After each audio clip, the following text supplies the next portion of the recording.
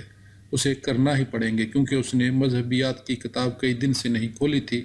جب اس نے لکھنا شروع کیا، الفاظ خود بخود اس کے قلم سے ٹپکنے لگے۔ اس نے لکھا، ہم جانتے ہیں کہ چاند سبز پنیر سے نہیں بنا، اور یہ کہ اس کے تاریخ رخ پر بے ثاقب کے گرنے سے بڑے بڑے گڑھے بن چکے ہیں، یہ کہ سقراط اور یسوع دونوں کو سزائے موت ہوئی تھی، یہ کہ ہر شخص کو جلد یا بدیر مرنا ہے، یہ کہ ایکروپولس کے عظیم معبد 5ویں صدی قبل مسیح میں اہل فارس کے ساتھ جنگوں کے بعد تعمیر ہوئے تھے، اور یہ کہ قدیم یونان کا اہم ترین ہاتف غیبی ڈیلفی کا ہاتف غیبی تھا۔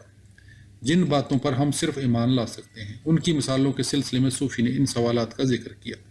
کیا دوسرے ستاروں پر زندگی موجود ہے یا نہیں؟ خدا کا وجود ہے یا نہیں؟ کیا حیات بعد از ممات ہے؟ کیا یسوع خدا کا بیٹا تھا یا محض کسی عقل مند انسان کا؟ ہمیں یہ یقیناً معلوم نہیں کہ یہ دنیا کہاں سے آئی ہے۔ اس نے اپنی فہرست مکمل کرتے ہوئے لکھا، کائنات کا موازنہ کسی عظیم الجثہ خرگوش سے کیا جا سکتا ہے جسے کسی ٹاپ ہیڈ سے باہر نکال لیا گیا ہو۔ فلسفی خرگوش کی پوستین کے باریک بالوں پر چڑھنے کی کوشش کرتے اور شاعر عظیم کی آنکھوں میں آنکھیں ڈال کر دیکھتے رہتے ہیں۔ کیا وہ اس میں کامیاب ہو جائیں گے؟ اس سوال کا مختلف لوگوں نے مختلف جواب دیا ہے، لیکن صحیح جواب کیا ہے اس کے متعلق حتمی طور پر کچھ نہیں کہا جا سکتا۔ لیکن اگر ہر غلطی دوسری غلطی کے کندھوں پر سوار ہو جائے، وہ خرگوش کی پوستین پر مزید اوپر چلے جائیں گے، اور پھر میرے خیال میں انہیں کسی روز کامیاب ہونے کا موقع مل جائے گا۔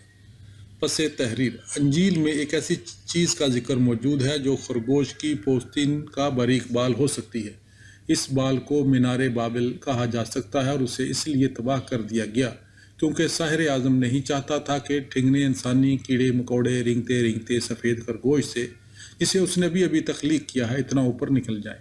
اگلا سوال تھا، چند ایک ایسے عناصر کی نشاندہی کرو جو آدمی کے فلسفہ حیات میں کوئی نہ کوئی کردار ادا کرتے ہیں۔ یہاں پرورش، تربیت اور ماحول اہم ہے۔ افلاطون کے زمانے کے لوگوں کا فلسفہ حیات آج کے بے شمار لوگوں کے فلسفہ حیات سے مختلف تھا، کیونکہ وہ مختلف زمانے اور مختلف ماحول میں رہتے تھے۔ ایک اور عنصر وہ تجربہ ہے جس میں سے لوگ گزرنا چاہتے ہیں۔ عقل سلیم ماحول کی دین نہیں ہوتی، یہ ہر شخص میں موجود ہوتی ہے۔ غالباً ماحول اور معاشرتی صورتحال کا موازنہ ان حالات سے کیا جا سکتا ہے جو افلاطون کے زیر زمین غار میں پائے جاتے ہیں۔ اپنی ذہانت کو بروئے کار لا کر افراد اپنے آپ کو ظلمت سے باہر نکال سکتے ہیں، لیکن اس قسم کے سفر کے لیے ذاتی حوصلے اور جرأت کی ضرورت پیش آتی ہے۔ سقراط اس قسم کے شخص کی عمدہ مثال ہے، جس نے اپنی ذہانت کے بل بوتے پر اپنے آپ کو اپنے زمانے کے مروجہ نظریات سے آزاد کرانے کا اہتمام کر لیا تھا۔ آخر میں اس نے لکھا، آج کل مختلف علاقوں اور مختلف ثقافتوں کے لوگوں کا باہمی اختلاط بڑھتا جا رہا ہے۔ عیسائی، مسلمان اور بدھ مت کے پیروکار ایک ہی عمارت کے فلیٹوں میں مل جل کر رہ سکتے ہیں۔ جب صورتحال یہ ہو جائے، پھر یہ پوچھنا اتنا اہم نہیں رہتا کہ سب لوگ ایک ہی چیز پر ایمان کیوں نہیں لے آتے، بلکہ ایک دوسرے کے عقائد کو تسلیم کرنا زیادہ اہمیت اختیار کر جاتا ہے۔ خاصا برا جواب نہیں، صوفی نے سوچا۔ اسے یقیناً محسوس ہو رہا تھا کہ اس نے اپنے فلسفے کے استاد سے جو کچھ سیکھا تھا، اس کی مدد سے وہ کچھ نہ کچھ لکھنے میں کامیاب رہی ہے۔ پھر اس نے دوسروں سے جو کچھ پڑھا اور سنا ہے، اس کی اور اپنی عقل سلیم کی کچھ مقدار شامل کر کے وہ اس میں مزید اضافہ کر سکتی ہے۔ اب اس نے اپنی توجہ کا مرکز تیسرا سوال بنایا، ضمیر کا مفہوم کیا ہے؟ آپ کے خیال میں سب لوگوں کا ضمیر ایک جیسا ہوتا ہے؟ اس سوال پر ان کی کلاس میں کافی بحث ہو چکی تھی۔ صوفی نے لکھا، ضمیر انسانوں کی اچھائی اور برائی کے متعلق اپنا رد عمل ظاہر کرنے کی صلاحیت ہوتی ہے۔ میری ذاتی رائے میں ہر شخص کو یہ صلاحیت ودیت ہوتی ہے، چنانچہ دوسرے الفاظ میں کہا جا سکتا ہے کہ یہ صلاحیت خلقی ہے۔ سقراط بھی یہی بات کہتا، لیکن ضمیر آخر کس چیز کا حکم دیتا ہے؟ یہ مختلف اشخاص میں مختلف ہو سکتا ہے۔ ہم کہہ سکتے ہیں کہ سوفسطائیوں نے اس زمن میں جو کچھ کہا تھا اسے نظر انداز نہیں کیا جا سکتا۔ ان کا خیال تھا کہ اچھائی اور برائی وہ باتیں ہیں جن کا تعین وہ ماحول کرتا ہے جس میں فرد کی پروداخت ہوتی ہے۔ اس کے برعکس سقراط کا خیال تھا کہ سب لوگوں کا ضمیر ایک جیسا ہوتا ہے۔ شاید دونوں ہی نقطہ نظر درست تھے۔ دوسروں کے سامنے اپنے آپ کو بے لباس پیش کرنے پر ہر شخص اپنے آپ کو مجرم نہ بھی سمجھتا ہو، لیکن اگر دوسروں کے ساتھ کمینگی برتی جائے تو اس قسم کا رویہ اختیار کرنے پر اکثر لوگوں کا ضمیر انہیں کچوکے ضرور دے گا۔ تاہم یہ بات یاد رکھنا چاہیے کہ باضمیر ہونا اور ضمیر کو استعمال کرنا ایک ہی چیز نہیں۔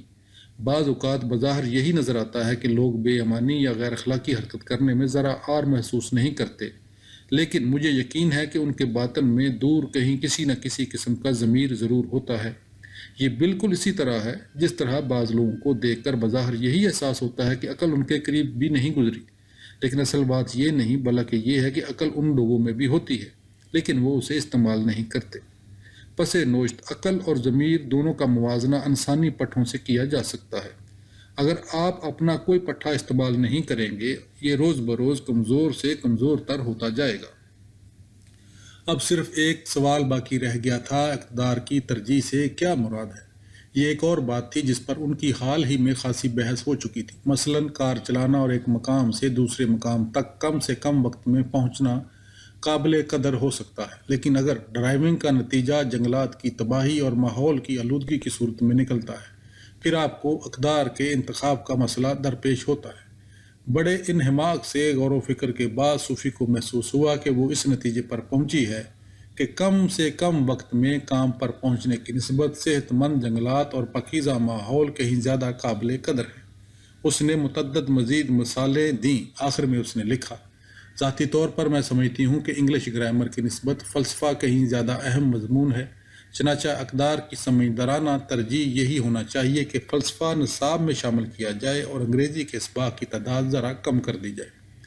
آخری وقفے کے دوران میں صوفی کا استاد اسے ایک طرف لے گیا۔ میں تمہارا مذہبیات کا پرچہ پڑھ چکا ہوں، اس نے کہا۔ یہ پرچوں کے ڈھیر میں تقریباً سب سے اوپر پڑا تھا۔ مجھے امید ہے کہ اسے پڑھ کر آپ کچھ سوچنے پر مجبور ہو گئے ہوں گے۔ بالکل اسی قسم کی بات میں تم سے کرنا چاہتا تھا۔ کئی اعتبار سے تمہارے پرچے میں بڑی بالغ نظری کا مظاہرہ کیا گیا ہے۔ آدمی کو واقعہ تعجب ہوتا ہے، پھر تم نے دوسروں سے کچھ نہیں لیا، جو کچھ لکھا ہے خود لکھا ہے۔ لیکن صوفی تم نے تیاری کی تھی؟ صوفی کچھ مضطرب ہو گئی اور یوں ہی اپنی انگلیوں سے کھیلنے لگی۔ خیر، آپ نے خود فرمایا تھا کہ یہ بات بہت اہم ہے کہ آدمی کا کوئی اپنا نقطہ نظر ہو۔ ہاں میں نے کہا تھا، لیکن اس کی بھی کوئی حد ہوتی ہے۔ صوفی نے اپنی نگاہیں اس کی آنکھوں میں گاڑ دیں۔ اسے محسوس ہو رہا تھا کہ اسے حال ہی میں جس تجربے سے گزرنا پڑا تھا، اس کے بعد وہ اس قسم کی حرکت کر سکتی ہے۔ میں نے فلسفہ پڑھنا شروع کر دیا ہے، اس نے کہا۔ یہ ذاتی رائے بنانے کے لیے اچھا پس منظر مہیا کرتا ہے، لیکن اس سے مجھے تمہارا پرچہ جانچنے میں آسانی نہیں رہتی۔ میں یا تو تمہیں اے گریڈ دوں گا یا پھر ڈی۔ شاید اس کی وجہ یہ ہوگی یا تو میرا جواب بالکل صحیح ہوگا یا پھر بالکل غلط۔ آپ کا مطلب یہی ہے؟ اس مرتبہ تو میں نے تمہیں اے گریڈ دے دیا ہے، لیکن اگلی مرتبہ کتاب سے تیاری کر کے آنا۔ جب اس سپہر صوفی اسکول سے گھر پہنچی، اس نے اپنا بستہ باہر کی سیڑھیوں پر پھینک دیا اور اپنے خفیہ ٹھکانے کی طرف بھاگ پڑی۔ تڑی مڑی اور عمر رسیدہ جڑوں پر خاکی لفافہ پڑا تھا، اس کے کنارے بالکل خشک تھے، چنانچہ اسے کافی دیر پہلے یہاں پھینکا گیا ہوگا۔ صوفی نے لفافہ پکڑا اور گلی کے سامنے کے دروازے سے اپنے مکان کے اندر چلی گئی۔ اس نے جانوروں کو دانہ درکا کھلایا، پھر اوپر اپنے کمرے کا رخ کیا۔ وہ اپنے بستر پر لیٹ گئی۔ اس نے البرٹو کا خط کھولا اور پڑھنے لگی۔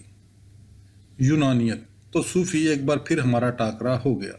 فطرتی فلسفیوں اور سقراط، افلاطون اور ارسطو کا مطالعہ کرنے کے بعد تم یورپی فلسفے کی بنیادوں سے واقف ہو چکی ہو، چنانچہ اب ان تمہیدی سوالات کی ضرورت نہیں رہی جو تمہیں سفید لفافوں میں ملا کرتے تھے۔ میرا خیال ہے تمہیں غالباً استادوں سے گھر پر کرنے کے لیے کافی کام ملتا ہوگا اور تمہارے امتحان بھی ہوتے رہتے ہوں گے۔ اب میں تمہیں اس طویل زمانے کے متعلق بتاؤں گا جو مسیح کی پیدائش سے تقریباً 400 سال قبل ارسطو کے عہد سے شروع ہوتا ہے اور 400 کے لگ بھگ جب ابتدائی قرون وسطیٰ کا آغاز ہوتا ہے اختتام پذیر ہوتا ہے۔ دیکھو، اب ہم قبل مسیح اور سن عیسوی دونوں لکھ سکتے ہیں، کیونکہ عیسائیت اس دور کی ایک اہم ترین اور پراسرار ترین عنصر تھی۔ ارسطو کا انتقال 322 قبل مسیح میں ہوا۔ اس وقت ایتھنز اپنے ہم مقتدر کردار سے محروم ہو چکا تھا۔ اسکندر اعظم کی فتوحات کے نتیجے میں جو سیاسی اتھل پتھل ہوئی تھی اس کا بھی اس نئی صورتحال کے پیدا کرنے میں کم حصہ نہیں تھا۔ اسکندر اعظم مقدونیہ کا بادشاہ تھا۔ ارسطو کا تعلق بھی مقدونیہ سے تھا اور کچھ عرصہ تو وہ نوجوان اسکندر کا اتالیق بھی رہا۔ یہ اسکندر ہی تھا جسے اہل فارس پر آخری اور فیصلہ کن فتح حاصل ہوئی تھی اور مزید برآں صوفی۔ اس نے اپنی متعدد فتوحات کے ذریعے دونوں مصر اور ہندوستان تک مشرق کو یونانی تہذیب کے ساتھ منسلک کر دیا تھا۔ یہاں سے انسانی تاریخ کے ایک نئے دور کا آغاز ہوتا ہے۔ اب ایک ایسی تہذیب وجود میں آتی ہے جس میں یونانی ثقافت اور یونانی زبان نے قائدانہ کردار ادا کیا۔ یہ دور جو تقریباً 300 سال پر محیط ہے یونانیت کہلاتا ہے۔ یونانیت یا ہیلینزم کی اصطلاح ایک عہد کے لیے بھی استعمال ہوتی ہے اور اس ثقافت کے لیے بھی جس پر یونانیوں کی چھاپ لگی ہوئی تھی اور جو 3 یونانی مملکتوں مقدونیہ، شام اور مصر میں مروج تھی۔ تاہم مسیح کی پیدائش سے تقریباً 50 سال قبل عسکری اور سیاسی امور میں روم کو تغلب حاصل ہو گیا۔ نئی سپر پاور نے ابتدا تمام یونانی سلطنتوں کو مسخر کر لیا اور اس کے بعد مغرب میں ہسپانیہ سے لے کر مشرق وسطیٰ تک رومی ثقافت اور لاطینی زبان کا پلہ باری ہو گیا۔ یہ رومی عہد کا آغاز تھا۔ اسے ہم اکثر متاخر عہد عتیق لیٹ اینٹیکوٹی کہتے ہیں، لیکن تمہیں ایک بات یاد رکھنا چاہیے، رومیوں کے یونانی دنیا کو مسخر کرنے سے پہلے خود روم یونانی ثقافت کا ایک صوبہ تھا۔ چنانچہ یونانیوں کے سیاسی اثر و رسوخ کے قصہ پارینہ کے بننے کے بعد بھی یونانی ثقافت اور یونانی فلسفہ اہم کردار ادا کرتے رہے۔ مذہب، فلسفہ اور سائنس۔ یونانیت کا ایک وصف یہ حقیقت تھی کہ مختلف ملکوں اور ثقافتوں کے مابین حد بندیاں نیست و نابود ہو گئیں۔ اس سے پہلے یونانی، رومی، مصری، شامی اور اہل فارس اس چیز کے اندر جسے عام طور پر قومی مذہب کہا جاتا ہے اپنے اپنے دیوتاؤں کی پرستش کرتے تھے۔ اب مختلف ثقافتیں یوں آپس میں گل مل گئیں جیسے مختلف مذہبی، سائنسی اور فلسفیانہ خیالات کو کسی عظیم جادوگرنی کے کڑاؤ میں پکا اور یکجان کر دیا گیا ہو۔ ہم شاید کہہ سکتے ہیں کہ شہری چوک کی جگہ عالمی اکھاڑے نے لے لی تھی۔ شہروں کے قدیم چوک بھی متنوع آوازوں سے بناتے رہتے تھے۔ یہاں دنیا بھر کی اشیاء اور خیالات کی یلغار ہوتی رہتی تھی۔ ہر ملک اور ہر قوم کی زبان سننے کو ملتی تھی۔ ہم پہلے ہی ذکر کر چکے ہیں کہ یونانی فکر حیات یونان کے سابقہ ثقافتی علاقوں تک محدود نہیں رہی تھی، بلکہ اس کا دائرہ بہت وسیع ہو چکا اور یہ بہت دور دور تک پھیل چکا تھا۔ لیکن جوں جوں وقت گزرتا گیا، بحیرہ روم کے ساحلوں پر واقع ممالک میں مشرقی دیوتاؤں کی پرستش بھی شروع ہو گئی۔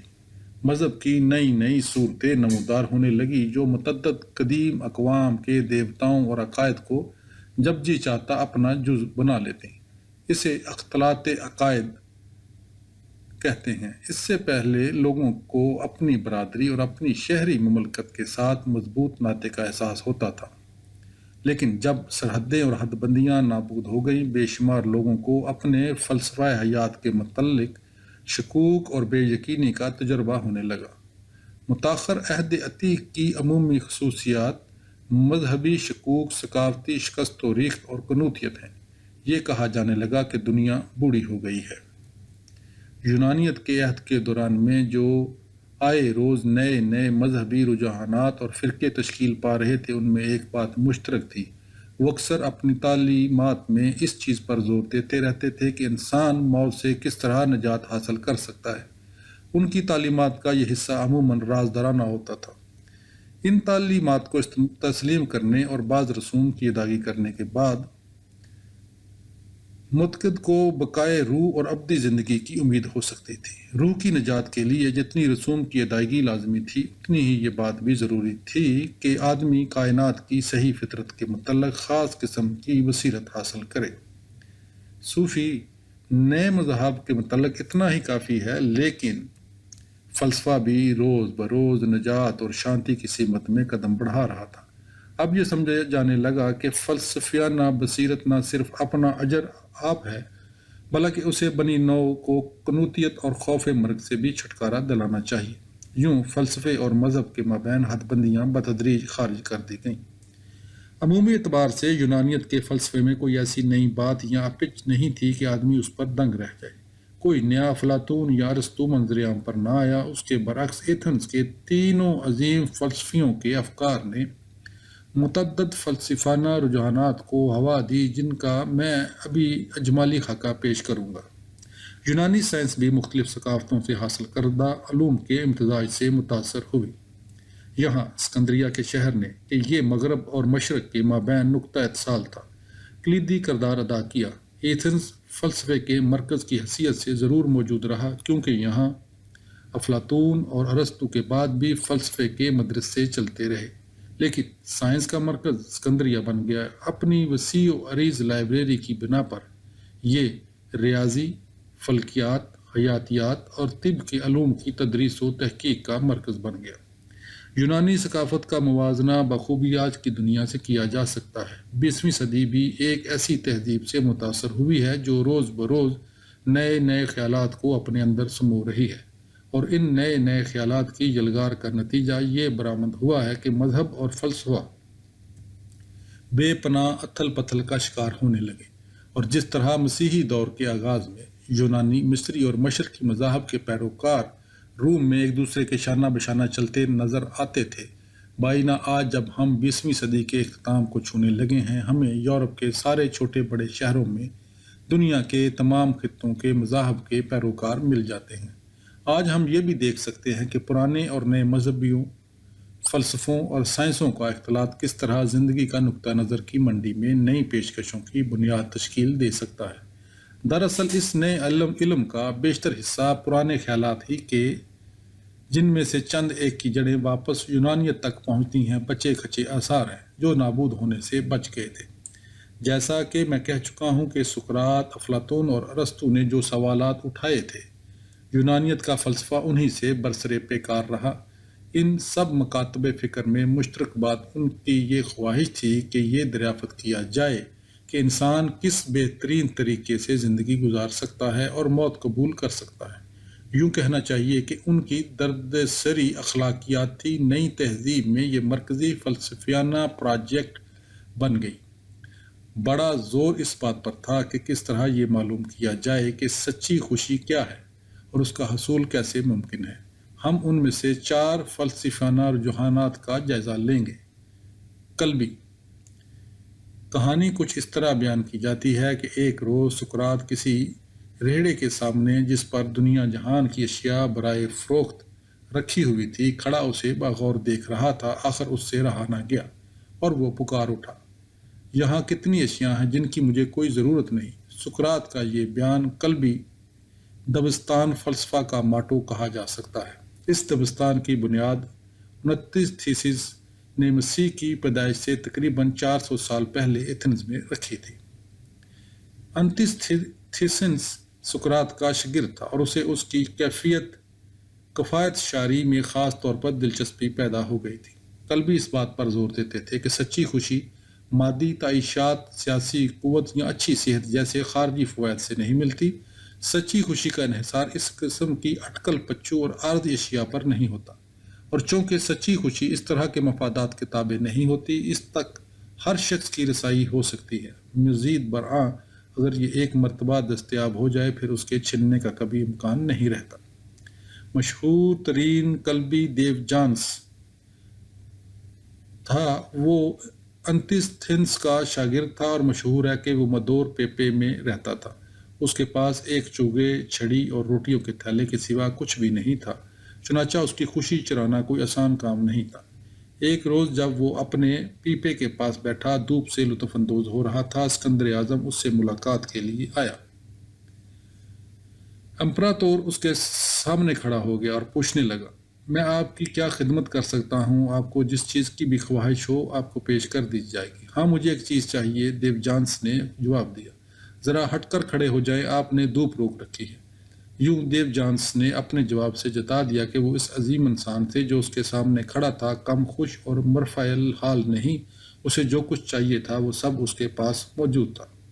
کلبیوں کا عقیدہ تھا کہ لوگوں کو اپنی صحت کے بارے میں مشوش ہونے کی ضرورت نہیں، دکھ اور موت سے بھی انہیں کسی قسم کی پریشانی لاحق نہیں ہونا چاہیے، اور نہ انہیں دوسروں کے مصائب کے متعلق فکر کر کے اپنی جان ہلکان کرنا چاہیے۔ آج کل قلبی اور قلبیت کا مفہوم تبدیل ہو گیا ہے۔ اب قلبی اس شخص کو کہتے ہیں جو انسانی خلوص پر شک و شبے کا اظہار کرتا اور دوسروں کے دکھ درد کے معاملے میں بے نیاز اور بے حس ہوتا ہے۔ رواقی قلبی رواقی دبستان فلسفہ کی جو ایتھنز میں لگ بھگ 300 سال قبل از مسیح پروان چڑھا ترویج کا وسیلہ بنے۔ اس کا بانی زینو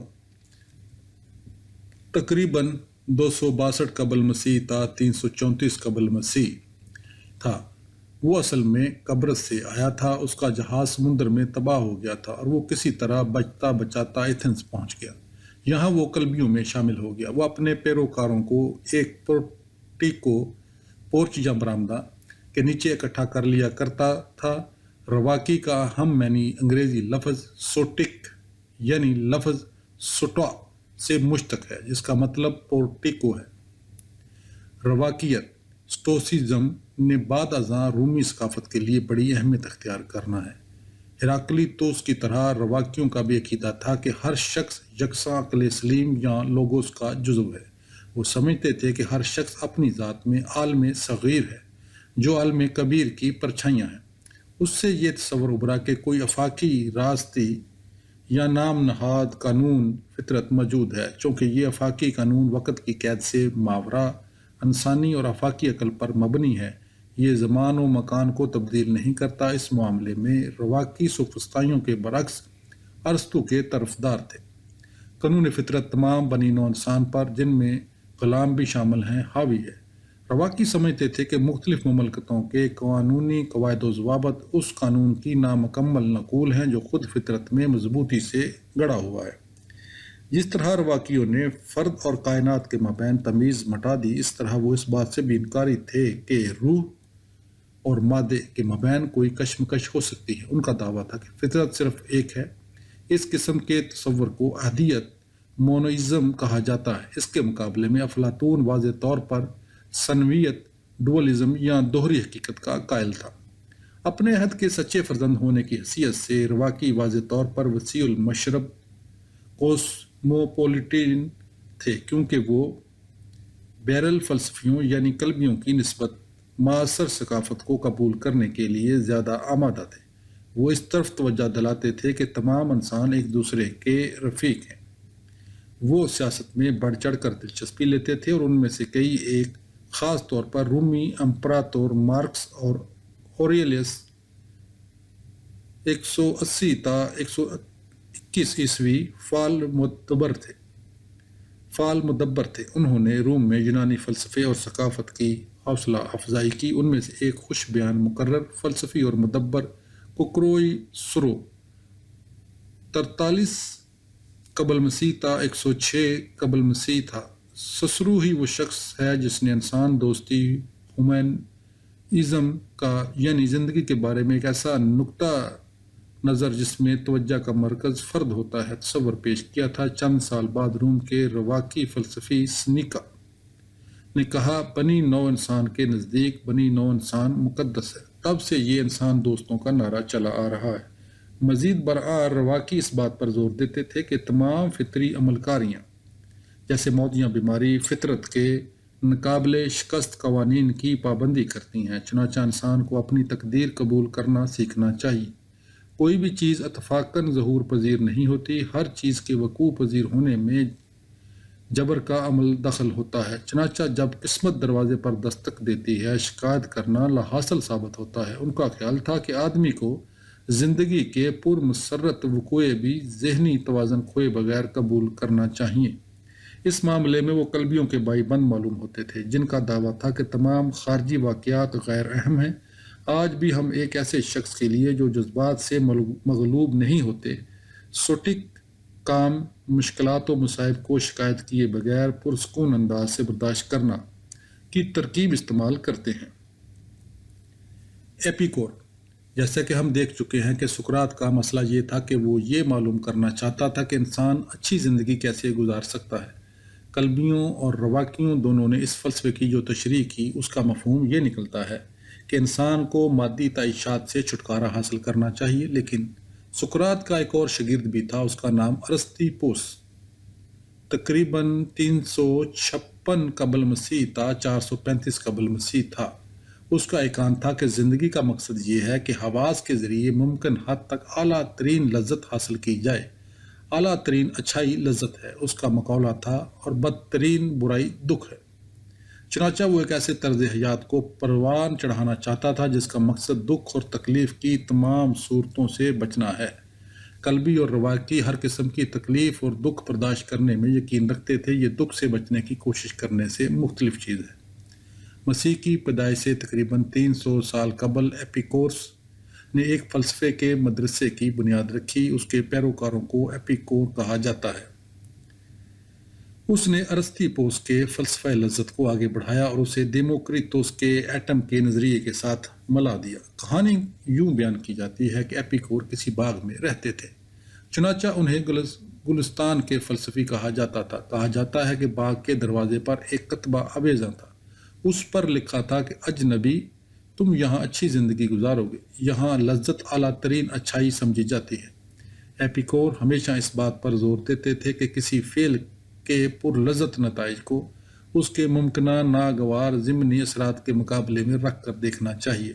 اگر تم نے کبھی چاکلیٹ کے معاملے میں حرص کا مظاہرہ کیا ہو تو تم میرا مطلب سمجھ جاؤ گے۔ اگر نہیں، پھر یہ کام کر کے دیکھو۔ تم نے اپنے جیب خرچ سے جو کچھ بچایا ہے اس میں سے 200 کراؤن کے چاکلیٹ خرید لو۔ ہم نے فرض کر لیا ہے کہ تمہیں چاکلیٹ پسند ہے۔ اس زمن میں ہم بات یہ ہے کہ تم سارے چاکلیٹ ایک ہی بار کھا جاؤ۔ جب تم سارے چاکلیٹ کھا چکی ہوگی، اس کے آدھ گھنٹے بعد تمہیں محسوس ہوگا کہ ایپیکور کا ناگوار ضمنی اثرات سے کیا مطلب تھا۔ ایپیکوروں کا یہ عقیدہ بھی تھا کہ قلیل مدت میں جو پر لذت نتیجہ حاصل ہوتا ہے اس کا موازنہ اس امکان سے کیا جانا چاہیے کہ شاید طویل مدت میں کہیں بڑھ کر زیادہ دیر پا اور زیادہ شدید لطف حاصل ہو جائے۔ ممکن ہے تم پورا سال چاکلیٹ کھانے سے پرہیز کرو کیونکہ تم اپنا جیب خرچ بچانا اور بائی سائیکل خریدنا یا کسی غیر ملک میں مہنگی چھٹیاں منانا چاہتی ہو۔ جانوروں کے برعکس ہم اپنی زندگیاں منصوبے کے مطابق بسر کرنے پر قادر ہیں۔ ہم میں لذت کا تخمینہ لگانے کی صلاحیت ہے۔ چاکلیٹ مزیدار چیز ہے، لیکن بائی سائیکل خریدنے یا انگلستان کی سیر کرنے میں اس سے بھی زیادہ مزہ آتا ہے۔ تاہم ایپیکور اس بات پر زور دیتا تھا کہ لذت کا لازماً مطلب جسمانی یا جنسی خواہشات کی، مثلاً چاکلیٹ کھانا کی تکمیل نہیں ہے۔ دوستی یا آرٹ کی تحسین جیسی اقدار بھی اہمیت کی حامل ہیں۔ مزید برآں قدیم یونانی معیار ضبط نفس کھانے پینے میں اعتدال اور طمانینت قلب پیش نظر رکھنا لازمی ہے۔ خواہشات کو لگام دی جانا چاہیے اور طمانینت میں ہمیں دکھ برداشت کرنے میں مدد دے گی۔ متعدد لوگوں کو دیوتاؤں کا خوف ایپیکور کے باغ میں کھینچ لایا۔ اس سلسلے میں دیموکریٹوس کا ایٹم کا نظریہ مفید تریاق تھا۔ اچھی زندگی گزارنے کے لیے موت کے خوف پر غالب آنا غیر اہم نہیں۔ اس مقصد کے لیے ایپیکور نے دیموکریٹوس کے روحی ایٹموں کے نظریے کو استعمال کیا۔ تمہیں شاید یاد ہوگا کہ دیموکریٹوس کا عقیدہ تھا کہ موت کے بعد کوئی زندگی نہیں، کیونکہ جب ہمارا انتقال ہو جاتا ہے روحی ایٹم فضا میں چاروں طرف منتشر ہو جاتے ہیں۔ موت ہمارا معاملہ نہیں۔ ایپیکور بڑی سادگی سے کہتا تھا، کیونکہ جب تک ہم یہاں موجود ہیں موت عدم موجود ہے، اور جب یہ آتی ہے پھر ہم موجود نہیں رہتے۔ اور اگر تم اس بارے میں سوچو تمہیں معلوم ہو جائے گا کہ مردہ کبھی نہیں بتاتا کہ وہ اپنی موت پر پریشان ہے۔ ایپیکور نے اپنے بے جا قدغنوں سے نجات دلانے والے فلسفے کا خلاصہ ان اشیاء کے حوالے سے بیان کیا جنہیں وہ علاج معالجے کی 4 جڑی بوٹیاں کہتا تھا۔ دیوتاؤں سے خوف نہیں کھانا چاہیے، موت سے پریشانی نہیں ہونا چاہیے، اچھائی کا اصول آسان ہے، ہیبت ناک صورتحال یا چیز کو برداشت کرنا سہل ہے۔ یونانی نقطہ نظر سے فلسفیانہ افکار کا طبی افکار سے موازنہ کرنا کوئی نئی بات نہیں تھی۔ نیت محض یہ تھی کہ انسان کو چاہیے کہ وہ اپنے آپ کو فلسفیانہ ادویات کے صندوقچے سے مسلح کرنے میں، جس میں وہ چاروں اجزاء موجود ہوں جن کا میں نے اوپر ذکر کیا ہے۔ رواقیوں کے مقابلے میں ایپیکوروں کو سیاست میں دلچسپی یا تو مطلق نہیں تھی یا برائے نام تھی۔ ایپیکور کا مشورہ تھا کہ عزت کی زندگی گزارو، ہم شاید اس کے باغ کا موجودہ زمانے کے کمیونزم سے موازنہ کر سکتے ہیں۔ ہمارے زمانے میں بھی ایسے بے شمار لوگ موجود ہیں جنہوں نے معاشرے سے دور محفوظ پناہ گاہیں ڈھونڈ لی ہیں۔ ایپیکور کے بعد بے شمار ایپیکوروں نے لذت پرستی پر ضرورت سے زیادہ زور دینا شروع کر دیا۔ ان کا ماٹو تھا صرف لمحہ حال میں زندہ رہو۔ آج کل لفظ ایپیکور منفی معنوں میں استعمال ہوتا ہے اور اس سے مراد وہ شخص ہوتا ہے جو محض تلذذ کی زندگی گزارنا چاہتا ہے۔ نو افلاطونیت۔ جیسا کہ میں تمہیں بتا چکا ہوں کہ قلبیت، رواقیت اور ایپیکوریت سب کی جڑیں سقراط کی تعلیمات میں پیوست تھیں۔ انہوں نے قبل از سقراط کے زمانے کے بعض فلسفیوں مثلاً ہیراکلیتوس اور دیموکریتوس کی تعلیمات سے بھی استفادہ کیا تھا، لیکن یونانیت کے متاخر زمانے کے اہم ترین فلسفانہ رجحان نے سب سے زیادہ افلاطون کے فلسفے سے فیضان حاصل کیا تھا۔ چنانچہ ہم اس رجحان کو نو افلاطونی کہتے ہیں۔ نو افلاطونی فلسفے کی اہم ترین شخصیت پلوتینوس تقریباً 205 تا 270 عیسوی کی تھی۔ اس یونانی فلسفی نے فلسفے کی تعلیم اسکندریہ میں پائی تھی، لیکن بعد ازاں وہ روم میں آباد ہو گیا۔ تاہم اہم بات یہ ہے کہ وہ اسکندریہ سے آیا تھا، اور اسکندریہ وہ شہر تھا جو کئی صدیوں سے یونانی فلسفے اور مشرقی شریعت مسٹیسزم کے اتصال کا مرکزی مقام تھا۔ پلوتینوس اپنے ساتھ نجات کا ایک ایسا نظریہ لایا جس نے بعد ازاں عیسائیت کا، جب اس کا وقت آیا، حریف بننا تھا۔ تاہم نو افلاطونیت نے عیسائیوں کے اس فلسفہ مذہب پر، جس کی اکثریت پیروی کرتی تھی، گہرا اثر ڈالا۔ صوفی، تمہیں افلاطون کا نظریہ امثال اور اس نے جس انداز سے دنیا امثال اور دنیا حواس کے مابین خط امتیاز کھینچا تھا یاد ہے۔ اس کا مطلب روح اور جسم کے مابین واضح تقسیم قائم کرنا تھا۔ یوں انسان ثنوی یعنی ڈول مخلوق بن گیا۔ دنیا حواس کی ہر دوسری چیز کی طرح ہمارا جسم مٹی اور خاک پر مشتمل ہے، لیکن ہمارے اندر غیر فانی روح بھی موجود ہے۔ افلاطون کے عہد سے بھی بہت پہلے یونان میں بے شمار لوگ اس عقیدے کو مانتے رہے تھے۔ اشیاء میں اس سے مماثل جو خیالات مروج تھے، پلوتینوس ان سے آگاہ تھا۔ پلوتینوس کا عقیدہ تھا کہ دنیا اس فاصلے کا نام ہے جو دو قطبین کے مابین پایا جاتا ہے۔ ایک سرے پر وہ الوہی نور ہے جسے وہ احد یعنی ون کہتا ہے، بعض اوقات وہ اسے خدا کہتا ہے۔ دوسرے سرے پر مطلق ظلمت ابسولوٹ ڈارکنیس ہے، جس تک احد کے نور کی کوئی شعاع نہیں پہنچتی۔ لیکن پلوتینوس کا نقطہ یہ ہے کہ ظلمت کا حقیقتاً کوئی وجود نہیں، یہ محض نور کی عدم موجودگی ہے۔ دوسرے الفاظ میں یہ عدم موجود ہے، جو کچھ موجود ہے خدا یا احد ہے، لیکن جس طرح روشنی کی شعاع بتدریج مدم سے مدم تر ہوتی جاتی ہے اور یوں آہستہ آہستہ بجھ جاتی ہے، اسی طرح کہیں نہ کہیں ایسا مقام بھی آ جاتا ہے جہاں تک الوہی نور پہنچ نہیں پاتا۔ پلوتینوس کے مطابق روح احد کے نور سے منور ہوتی ہے، جبکہ مادہ ظلمت ہے جس کا کوئی حقیقی وجود نہیں، لیکن فطرت کی حیتوں میں احد کی ہلکی سی تجلی ہوتی ہے۔ کھلی فضا میں بہت بڑا الاؤ کا تصور ذہن میں لاؤ۔ رات کا عالم ہے، شعلے بھڑک رہے اور چنگاریاں چاروں طرف اڑ رہی ہیں۔ الاؤ کی روشنی کے وسیع اور عریض دائرے کے اندر ان حصوں میں جو آگ کے قریب ترین ہے، رات دن میں تبدیل ہو جاتی ہے، لیکن آگ کی روشنی کئی میل دور تک نظر آتی ہے۔ اگر ہم مزید آگے چلے جائیں، ہمیں روشنی کی ہلکی سی جھلک دکھائی دیتی رہے گی، جیسے کہیں دور کوئی لالٹین جل رہی ہو۔ اور اگر ہم مزید آگے چلتے جائیں، ایک مقام ایسا آ جائے گا جہاں یہ روشنی پہنچ نہیں پائے گی۔ کہیں نہ کہیں روشنی کی کرنیں رات میں غائب ہو جائیں گی، اور جب مکمل تاریکی چھا جاتی ہے، ہمیں کچھ دکھائی نہیں دیتا۔ شکلیں اور سائے سبھی اپنا وجود کھو بیٹھتے ہیں۔ اب تصور کرو کہ حقیقت اس الاؤ کی مانند ہے۔ وہ جو جل رہا ہے خدا ہے، اور آگے جو ظلمت ہے وہ سرد مادہ ہے جس سے انسان اور جانور بنے ہیں۔ خدا کے قریب ترین ابدی امثال ہیں جو تمام مخلوق کی اولین حیتیں ہیں۔ سب سے بڑی بات یہ ہے کہ انسانی روح آگ کی چنگاری ہے، تاہم پوری کائنات میں ہر جگہ کچھ نہ کچھ الوہی نور چمک رہا ہے۔ ہم اسے تمام جاندار مخلوقات میں دیکھ سکتے ہیں، جہاں تک کہ گلاب اور بلیو بیل کے پھولوں میں بھی اپنی الوہی تجلی ہوتی ہے۔ زندہ خدا سے دور ترین فاصلے پر مٹی، پانی اور پتھر ہے۔ میں کہہ یہ رہا ہوں کہ ہر چیز جو موجود ہے اس میں کچھ نہ کچھ الوہی بید ہے۔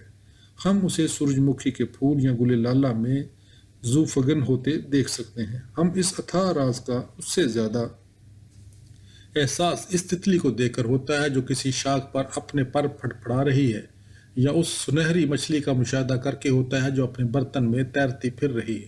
لیکن ہم خدا کے قریب ترین اپنی روح میں ہوتے ہیں، صرف وہیں ہم زندگی کی عظیم راز کے ساتھ یکجا ہوتے ہیں۔ سچی بات یہ ہے کہ صرف انتہائی خال مواقع پر ہمیں یہ تجربہ ہو سکتا ہے کہ ہم خود یہ الوہی راز ہیں۔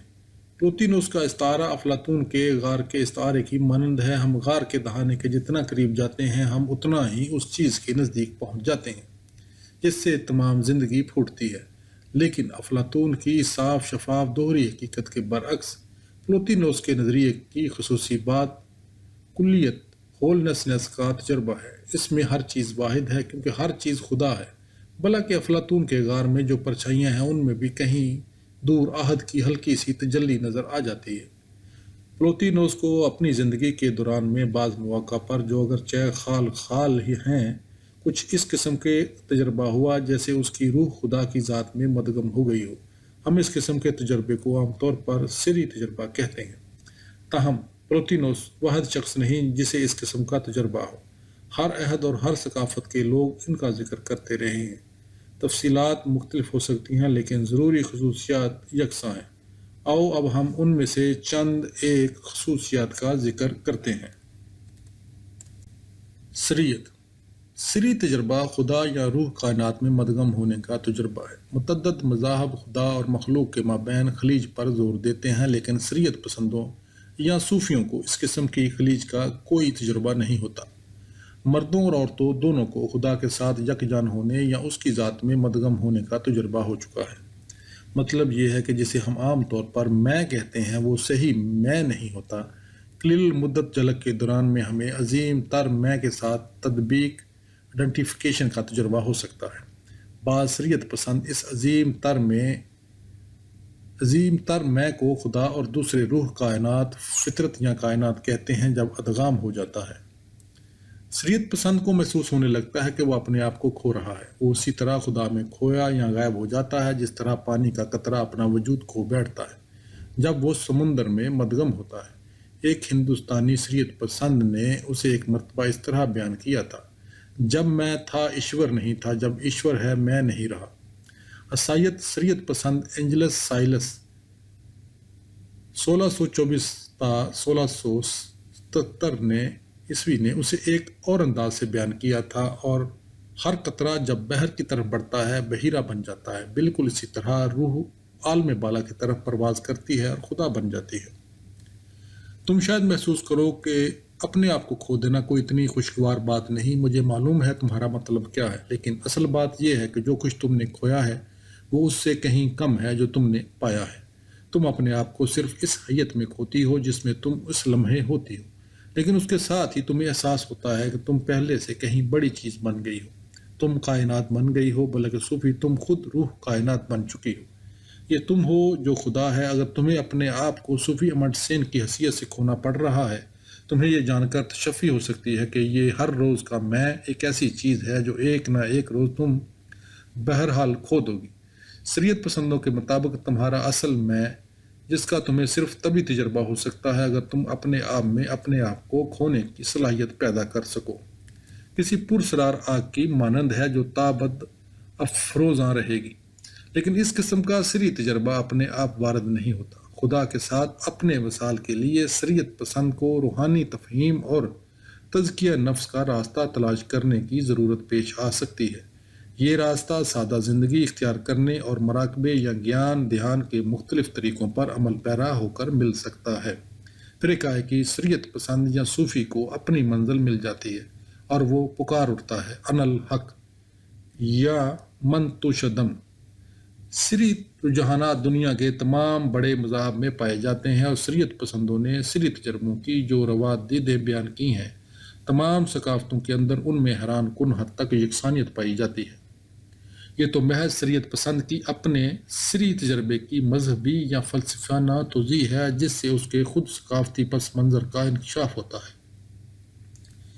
مغربی شریعت میں یعنی یہودیت، عیسائیت اور اسلام کے اندر شریعت پسند یا صوفی اس بات پر زور دیتا ہے کہ اس کا وصال ذاتی خدا سے ہوتا ہے، اگرچہ خدا فطرت اور انسانی روح دونوں میں موجود ہے، وہ دنیا سے بلند اور ماورا بھی ہے۔ مشرقی شریعت میں یعنی ہندو مت، بدھ مت اور چینی مذاہب کے اندر عام طور پر زور اس بات پر ہوتا ہے کہ شریعت پسند کو بھگوان یا جگت آتما، روح کائنات کے ساتھ مکمل ادغام کا تجربہ ہوتا ہے۔ میں ہی روح کائنات ہوں، شریعت پسند پکار سکتا ہے یا وہ اپنے آپ کو انا الحق کہہ سکتا ہے، کیونکہ خدا دنیا میں صرف موجود ہی نہیں بلکہ کوئی اور جگہ ہے ہی نہیں جہاں وہ موجود ہو۔ ہندوستان میں افلاطون کی پیدائش سے کہیں بہت پہلے سری تحریکوں کا سلسلہ چل نکلا تھا۔ سوامی وویکانند نے جس کے ذریعے ہندو مت مغرب میں پہنچا ایک مرتبہ کہا تھا، جس طرح بعض عالمی مذاہب کہتے ہیں کہ وہ لوگ جو اپنی ذات سے باہر کسی ذاتی خدا میں یقین نہیں رکھتے ملحد ہیں، اسی طرح ہم کہتے ہیں کہ جو شخص اپنی ذات پر یقین نہیں رکھتا ناستک ہے۔ اپنی آتما کے جلال و جمال میں یقین نہ رکھنے کو ہم دہریت کہتے ہیں۔ سری تجربے کی اخلاقی معنویت بھی ہو سکتی ہے۔ بھارت کے ایک سابق صدر ساروے پلی رادھا کرشنن نے ایک مرتبہ کہا تھا، اپنے پڑوسی سے ایسے ہی پیار کرو جیسے تم اپنے آپ سے کرتے ہو۔ یہ سمجھنا کہ تمہارا پڑوسی تمہارے علاوہ کوئی اور شخص ہے محض التباس ہے۔ ہمارے اپنے عہد کے لوگ بھی جو کسی خاص مذہب کے ساتھ وابستہ نہیں، سری تجربوں کا ذکر کرتے رہتے ہیں۔ انہیں اچانک کسی ایسی چیز کا تجربہ ہوتا ہے جسے وہ کائناتی شعور یا بحر کی طرح عمیق اور بے پایاں احساس کہتے ہیں۔